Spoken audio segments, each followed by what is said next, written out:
Let's see what these rappers talking about, yo.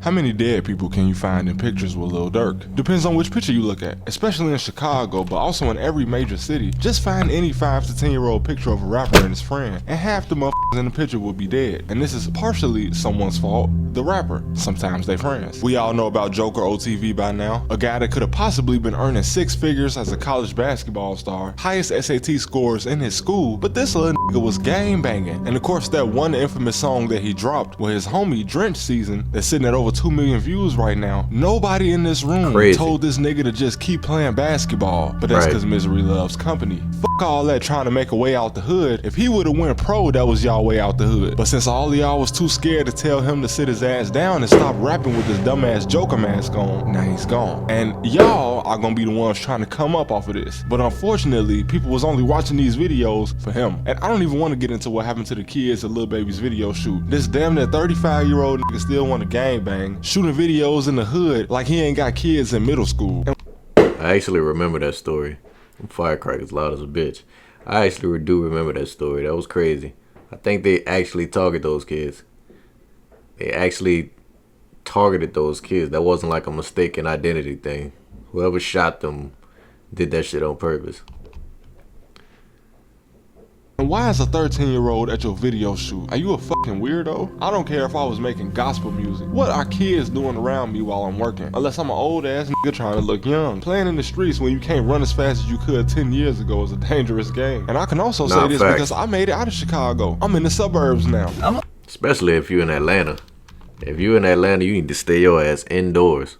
It was a dangerous game. And I can also say this because I made it out of Chicago. I'm in the suburbs now. I'm a suburban dude. And my problem with old ass gang members / rappers / millionaires like Lil Baby and Lil Durk big eyed ass always looking scared all the time. If the feds want all of this to stop, you two will be the ones getting life because guns cost money. Somebody gotta buy them. And let's go to the guy who arguably influenced Durk right into a jail cell, King Von. When FBG Duck died, after years of King Von trolling him, O-Block got shot up every day for at least a week. You know who wasn't there? King Von, because he was in Atlanta. It didn't stop innocent people from getting hit. Rondo, you got punched and somebody ended up dead. And after this, when you decided to troll a guy who's been compared to a serial killer, you somehow didn't expect to be in danger. But when you started to troll these people from Chicago who have something to prove, that's why Lil Pab is no longer here. Now I'm not trying to be too morbid with this video, but Lil Durk is in jail right now because he was so desperate to get somebody hurt that he allegedly hired complete strangers to do the job for him. So these niggas don't know how to leave the streets alone.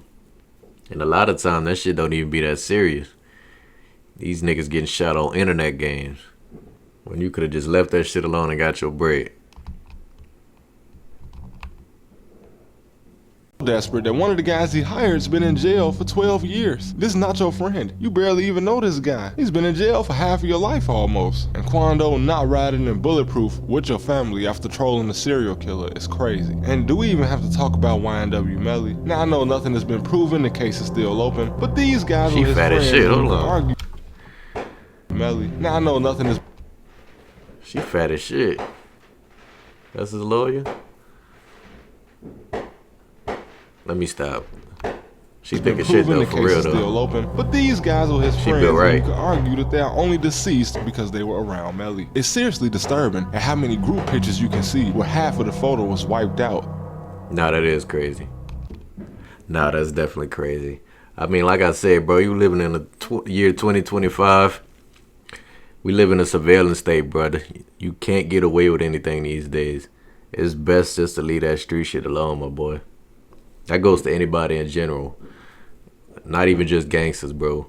If you're thinking about doing something, bro, especially if you're a dumb criminal, just don't do it, bro. You gon' get caught. You're not smarter than the law. And you can't beat camera evidence. And a lot of times with that street shit, that shit ain't even real, bro. I'm firecrackers loud as a bitch. The street shit ain't even real. You know how many niggas get locked up on these cases because of snitches and dumb criminals? You might be running an enterprise for years. It only take one dumb nigga or one snitch to bring your whole operation down. You think that shit worth it? You think that 15, 20 years of balling worth the rest of your life? Leave that shit alone. But if you made it to the end of the video, man, I appreciate it. If you got any thoughts about this video, put it down below. or any suggestions, you can comment them. Like, subscribe. I'm trying to build this community up over here. Check out my Discord if you want to join that. Nobody's in there right now. It's just me, but we're trying to get some people in there. And as always, thank you for watching. I really, really do appreciate it. And until next time, peace.